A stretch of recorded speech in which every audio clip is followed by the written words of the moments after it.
Welcome to episode 5 of the Fight Night Forecast with Justin and James, where we highlight, recap, and cover all things boxing. How you doing, Justin?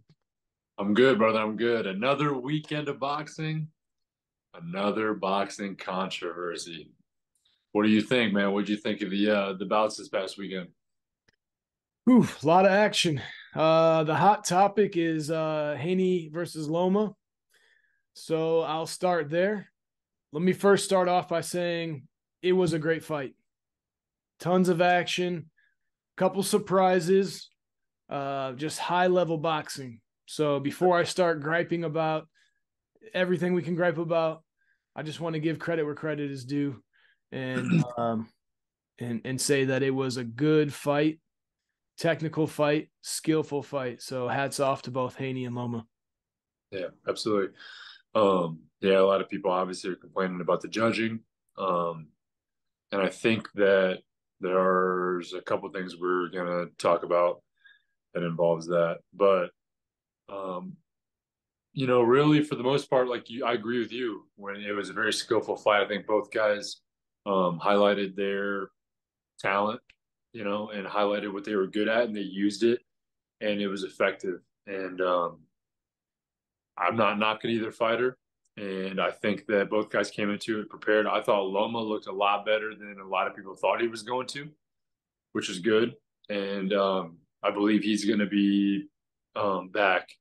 I don't think he's going anywhere. I was a little nervous. Maybe this is going to be his last fight, and we'll never see Loma again. But he made it pretty clear in the post fight press conference that he said, "I'll see you again soon." So hoping to see what's in his future. But yeah, man, I think that with it being such a close fight and such a good fight, everyone's praising it, right? Everyone's going, "This is a great fight, technical fight, skillful fight. This is what we wanted to see. Like, this is the fight." So when you see two guys that are doing well like that, and they're fighting their style and they're performing it well, you got to know, man, there's going to be close rounds, right? And those close rounds go either way.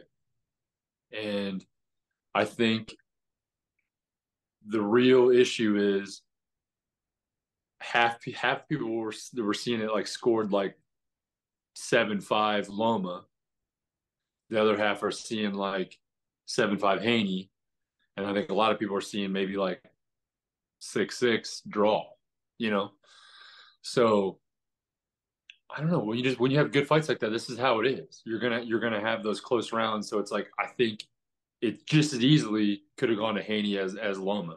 You know what I mean? So it sucks that obviously when you see a good fight and two good fighters that put on a show like that, it sucks to see that one has to lose, but that's part of the game, right? Might not be the person you want to see win, but nonetheless, you got to move forward, and both those guys are going to move on now and uh, and fight whoever's next for them. Would you want to see a rematch or? I I personally mean, would. Yeah, I personally yeah, would like to see it. Yeah, I would like to see a rematch. Because like it was a close fight. It was action packed. yeah, To kind of go back to what I was saying earlier, I will praise a couple adjustments or a couple surprises maybe that we got. So despite the Jermaine Ortiz fight or despite the number 35, I think Loma looked really good, strong, fast. yeah, So that was good to see. A lot of people were kind of saying, "Hey, this is the decline of Lomachenko." yeah. And yeah, he's still small for the weight. He's a small 35, but he looked good. He still has the legs. He still has the gas tank. So that was good to see. He showed that he literally can hang in there with the best fighter in that division. Well, has all the belts in that division. I guess we can go into who's the best fighter, but I think Loma showed he's still hanging in there with the best of them, man. I don't think he's over the hill yet. Haney showed me something. He's more than just a jab. I knew he was more than just a jab, but in fight week and leading up to the fight, I think even Loma himself, maybe to ruffle some feathers, basically said he was just a jab. Haney has a great jab, but in previous fights, I saw, a solid 1-2. he was setting up the right hand in a lot of his previous fights. However, due to the size difference, due to the reach difference, all that, I assumed that Haney would rely on that jab and that distance control a little more. He showed me that he can be creative with the right hand. He was landing a lot of right hands to the body and right hands in general. And that, I think that helped the scorecards in his favor. And yeah, he even pushed some action. There were times, a lot of times throughout the fight where he was giving up his reach advantage and was either hanging in there or even pushing the action. So hats off to him for that adjustment and that game plan. So there's a lot to be praised within the ring. We could praise Loma, we could praise Haney on their game plans, their performance, and for giving us a heck of a fight. But then we also have a lot to complain about boxing wise, officials and all that. We can get into that now if you'd like. Yeah, one thing I will say too before we move on to the judging is that I was very impressed with Haney's body work. He, like you said, he was landing those right hands of the body. I think that the body work saved him a lot when it came to points on the card. And we're going to get into that in just a minute. But, I think that he was very effective with the body, which I think is difficult when you are the taller fighter. Because when you are moving in, you're moving into that range, obviously, to hit the body, and Loma likes that. Loma's like, perfect, you're in my range. Now I'm going to blah, blah, blah, blah. So I think that was a risky game plan for Haney that paid off. So I will give him that. And quick, praise for Loma.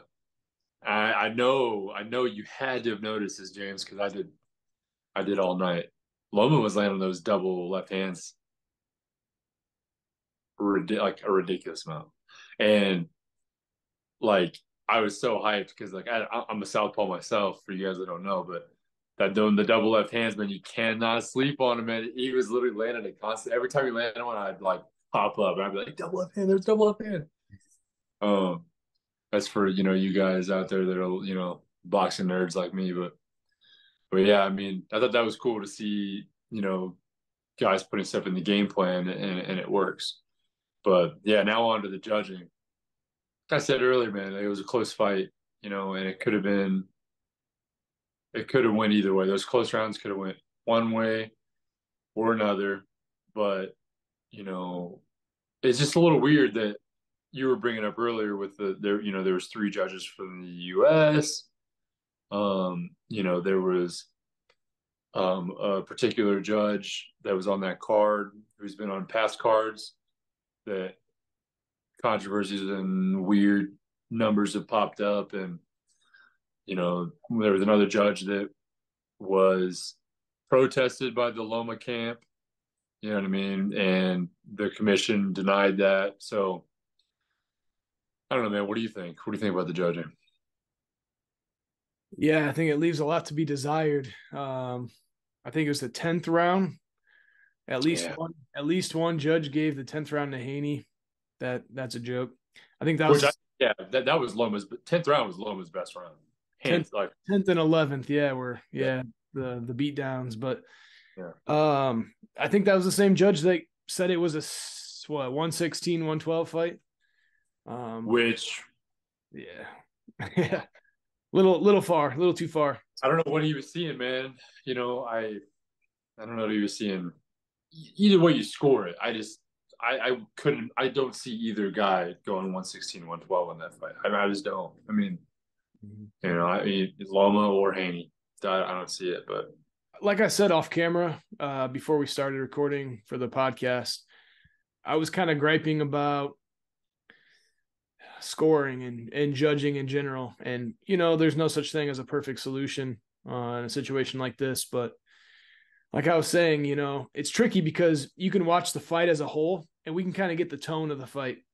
I think that's why the crowd reacted the way they did. Pro boxers and fans alike kind of reacted a certain way at the arena, because as a whole, if you watch that fight, you say Loma won that fight. But that's not how boxing works. boxing is scored per round. Yeah. So in a close, high skill fight like that, if what 9 or 10 of the rounds are close, let's say 8.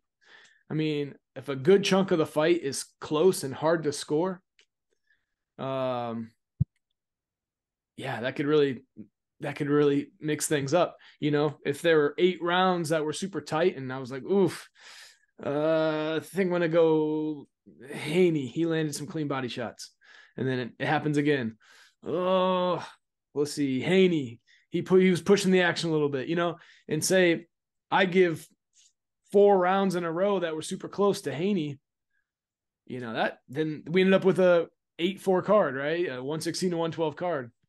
Yeah. So I mean, I understand how these judges get there. I don't agree with it, but yeah, for me, it's an imperfect system. It's a flawed system because, like I said, as a whole, you look at that fight. Most people look at that fight and say, Loma won that fight, but it's 3 judges giving their perspective on each individual round. So yeah, man. 116, 112, I definitely don't agree with. I think that's a joke. But Yeah, I think you're right. I think I really like your point with the perspective. That's 3 different people in there with their own perspective on how the fight's going and different perspectives way heavier on certain skill sets, you know what I mean, or whatever. So, and that's not even um, talking about corruption or biases or whatever. That's yeah, 36 variables. That's yeah. 3 different judges scoring 12 individual rounds. So there's a lot can happen there. You know what I mean? And it's not, I mean, and it's not an easy job, right? I mean, it's gonna be one of the hardest jobs in boxing is to be the judges. I'm telling you right now, me, you, and you as the listener, if we sat down and we judged a boxing match, I guarantee there would be some sort of difference in how we score it, right? Because what James sees, what I see, and maybe what you see are different. Like, right, maybe I'm like, hey, this guy's getting more body work in, or James is going into these punches bounced off gloves, you know what I mean, or whatever. So it's a hard job, man. But I just wonder if there's a way to hold the judging more accountable. I guess. We get the same names on those Vegas cards. Just like the same judges over and over. It's like, what is the pool of judges? What's the talent pool out there for Nevada State Athletic Commission? Could that be revamped a Yeah. little bit? Yeah, surely it's not the same, Add eight a person guys. too, I mean, but like yeah, man. And then okay, so let me take this real quick because I don't want to sit here and be a downer for everyone. So let me just quickly run through just a couple more gripes.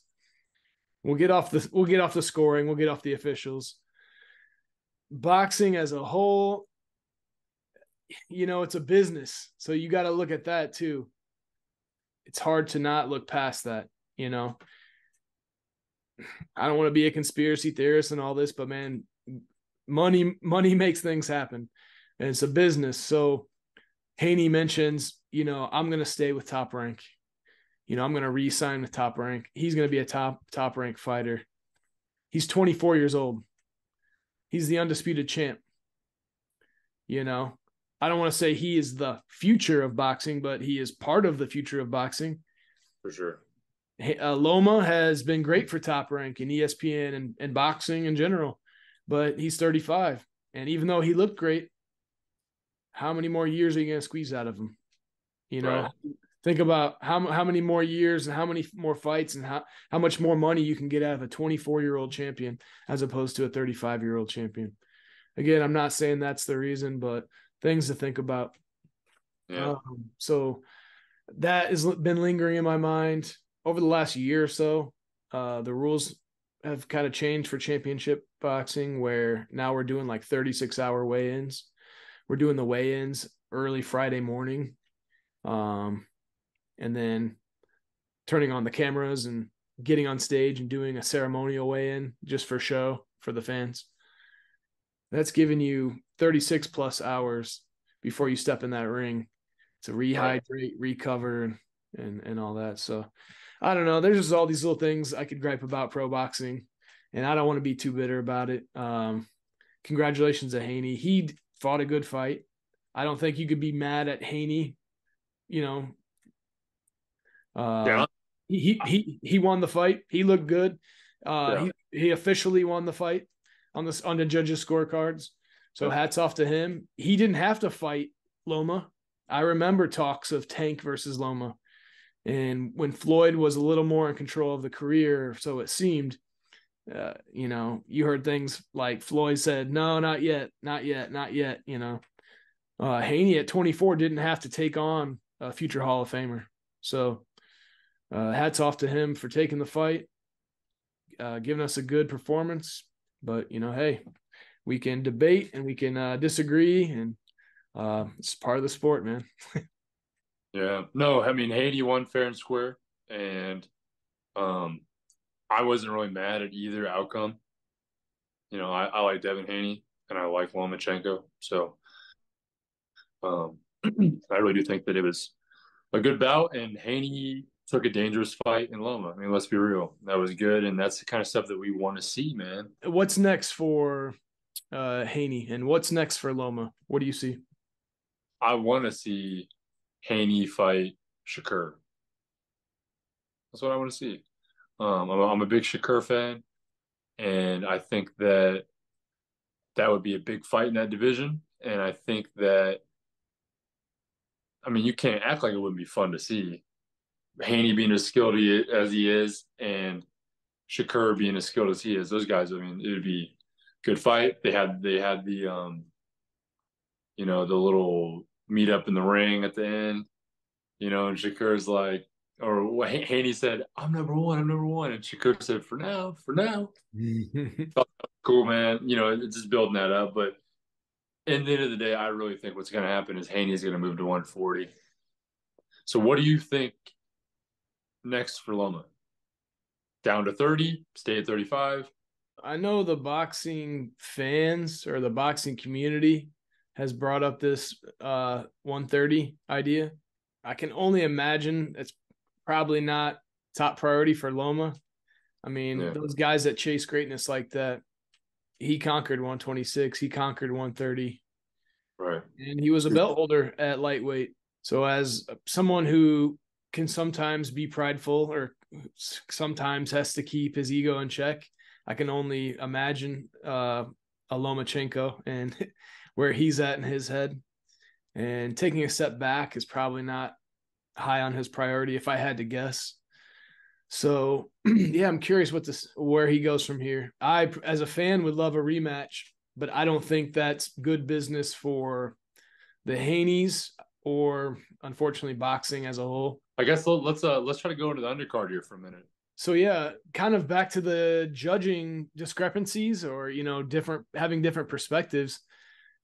You and I were actually texting during the undercard, and I think at the same time I was saying, oh, Valdez with the power jab, or Valdez with the hook. Cool, he's putting that pressure on, good head movement. And like at the same time, you're texting me, oh man, this kid can move. The B side, like, oh, I love the way he moves. I like that slick boxing. So back to the point of judging, I'm watching the fight, being like, oh, cool, he's putting the pressure on. Oh, he's using great head movement. And you're like, man, this dude's slick on his feet, and he's using good movement. And so that's the great thing about boxing, man. Yeah. No, yeah, for sure. And that was a pretty good bout too, honestly. That was like it was the classic power puncher come forward style versus the boxer, right? So yeah, Adam Lopez. Lopez. Yeah, I'm kind of a fan of Lopez, honestly. Now at this point, like I thought he looked good, but here's the thing: just like you were saying with how people's styles are, I am a sucker for a smooth, slick dude that's moving around the ring, right? And popping when he can and rolling. You know what I mean? So this is what it is. And James is big. James loves power punchers. James loves guys that come forward and land those big bombs. So, but yeah, I thought that was a good bout. another little thing I liked about Adam Lopez is that for a little inside baseball, or if you're a friend of ours, he reminded us, I think both of us, of one of our friends, Ed, and some of the tricks that he would do in sparring. Kind of give you a little bit of attitude and use unconventional footwork and kind of zoom past you or make you miss and kind of wink and nod at you. So that was endearing to see. I'm like, oh snap, it's Ed. We're watching Ed on Top Rank. Shout out Ed if you're watching, bro. Stay slick. Absolutely. But yeah, Valdez looked good.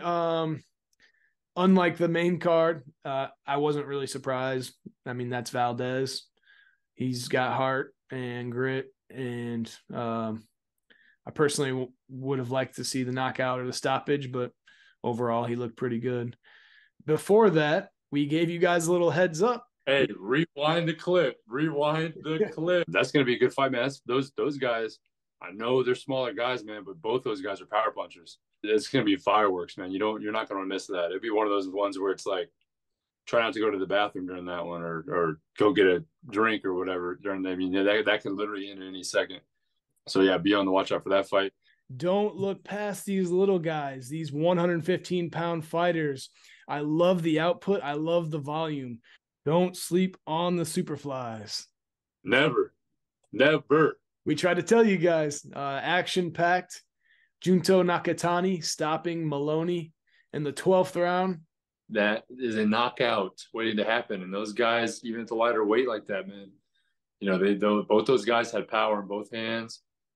Fireworks were destined to happen. All right. Earlier in the day, though, we had Katie Taylor over in Ireland. Tough, close fight. Katie Taylor chasing greatness, came up a little short. Another high action, close fight. One judge had a draw, and the other two had 115, 113. So 7-5 for Chantel Cameron. Hats off to Katie, but she came up short this time. But hey, man, that's boxing, and that's what happens sometimes when you chase greatness. What's going on, y'all? Thank y'all for tuning in to the podcast so far. Just want to take a minute to shout out our sponsor, Young Winston. They sent us these awesome hoodies. They sent us a little bit of other gear. Got this wallet. I think it's great. I love it. I actually switched my own wallet and use this. Real easy to use, sleek, nice, easy in and out of your pocket. Pull your cards out easy. I love it. They also have things like old wrist chains. They have a backpack that I also use. It's got a very, very nice, convenient USB port so you can charge your laptop and stuff. It's great. Sleek, durable leather. Love it. Yeah, they gave us a discount code LTR5 for 5% off the entire site, whatever you want. Let's get back into the podcast, guys. Thank you for tuning in. That brings us to question of the week. Question of the week. I love it. Question of the week this week. We're going to go with kind of the hot topic this week. We're going to ask, how did you score the Haney Loma card? Did you agree with the judges? Do you agree with a lot of the media that said Loma should have won? How did you score it? And then kind of a bonus question on top of that, do you feel like there's an issue with judging in boxing today? Let us know in the comments. Tell us what you think. So my answer for question of the week, I would say I think Haney won the fight. As much as I like Loma and as close as it was and as good as it was, I think at the end of the day, Haney won the fight. But I don't agree with the judges' cards, though. That's where I kind of draw the line on it. I think the right man won, but there should have never been a 116, 112. I think you could have maybe even argued it to be a draw,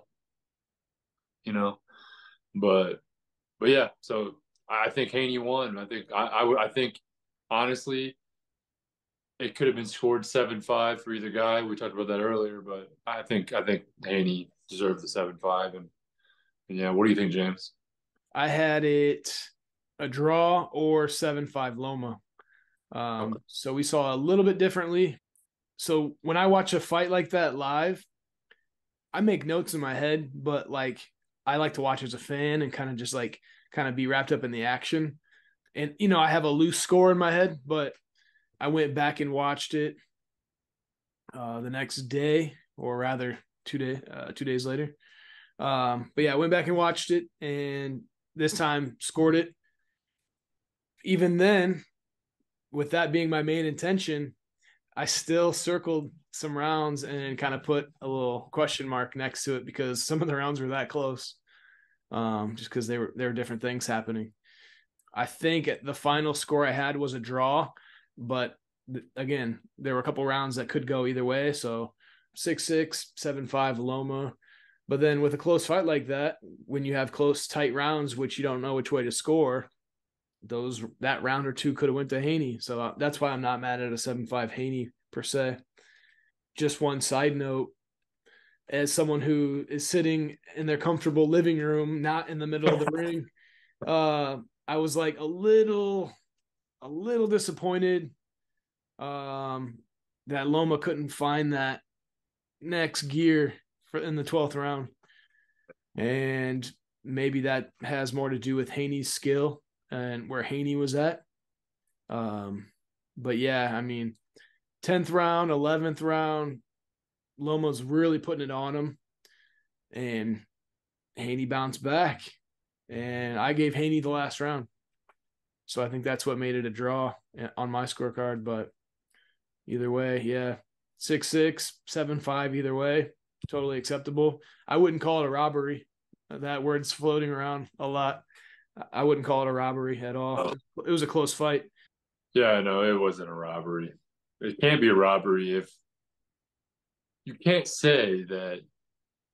A lot of people are contradicting themselves. You can't say that it's going to be a close fight and it was a good fight and then say it's a robbery. Yeah, right. You know what I mean? So a lot of these people out here are like, "Oh man, that was such a good fight. It was a close fight," and then their next story or whatever they post is like, "But that was a robbery." You got Lomachenko. robbed. Not a robbery, bro. If it's Yeah. that that close. So I think that they were maybe confusing. Man, Loma was robbed of this possibly last opportunity to be undisputed at 135 by not getting the decision. I guess he was robbed of that opportunity at this given time. But was it a robbery like we call, scorecards robberies or fights robberies? No, it was too close to be called a robbery, in my opinion. all right. So upcoming bouts, we have a little unconventional one. We got one um over the pond, across the pond, in Australia, Melbourne. It's on Wednesday morning at 5 a.m. if you live in the United States. You guys are going to be up watching it. Hardcore Maybe. boxing fans. Set your Oh, alarm, no. hardcore boxing fans. Yes, the Wednesday real ones will morning be at up at 5 5 a.m. a.m. That's going to be Joseph Parker versus it's like an up and coming Hawaiian guy, Opela, I think is his name. But yeah, so Tim Zoo's brothers fighting on that card. I believe he's the co-main. A few other, big names over in Australia are fighting. David Nika, one of my prospects from last week, he's on that card. He has a rematch with a guy he's fought already. He'll be on there. He'll be one to watch for. And there's another one this weekend, right, James? Yeah, we got two cards again over the other pond Yeah. across the Atlantic. We have Michael Conlon back in the ring in Ireland, and we have the rematch Lara versus Wood in the UK. So again, those are going to be earlier fights for us boxing fans in America. So just mark that on your calendars. Should be good action. I love watching a good grudge match. Rematches sometimes are better than the originals. So definitely keep an eye on that. Lara versus Wood, I believe that's on DAZN. That'll be probably Saturday afternoon here in the States, depending on your time zone. So definitely some decent fights this weekend, which leads us to some big name fights down the road, correct? We got Yeah. Taylor versus Tiafimo. Yeah. Yeah. That's coming up before we know it, man. And then Inoue and Fulton's coming up in July, I believe. In Tokyo. Yeah, man. It's Looking gonna forward be to that one. yeah. You don't get to see a lot over there in Japan, so it's kind of cool when they take the fights over there. Different look, you know what I mean? Maybe even different judges, you know. we'll see how it goes. It'll probably be the same three. But but yeah, I don't know, man. So I think it's gonna be good. That we'll probably go into some pretty deep analysis on that. I like both those fighters and what they bring to the table. So I know Montana Love, he just announced he has a fight on July 15th. I didn't see. I just saw it on his Instagram, so I don't see if there. I didn't see if there was an opponent or not. Yeah, so we have some fights to look forward to here in the near future. Plenty of opportunities for boxing to redeem itself. So hang on, hold on, don't give up yet. Plenty of opportunities in the future for some really interesting fights, some good action, and hopefully some good judging. So with that, that pretty much wraps up the episode. Congratulations to Devin Haney, who is still the undisputed lightweight champion of the world. Congratulations to Devin Haney. You got the decision. Loma, hats off. Good effort. Keep chin up. And I'm curious to see what's next for you. Absolutely. Thank you guys so much for watching. We appreciate you guys. Please like, comment, subscribe on the post. It helps us more than you would ever know. But yeah, other than that, we'll see you guys next week.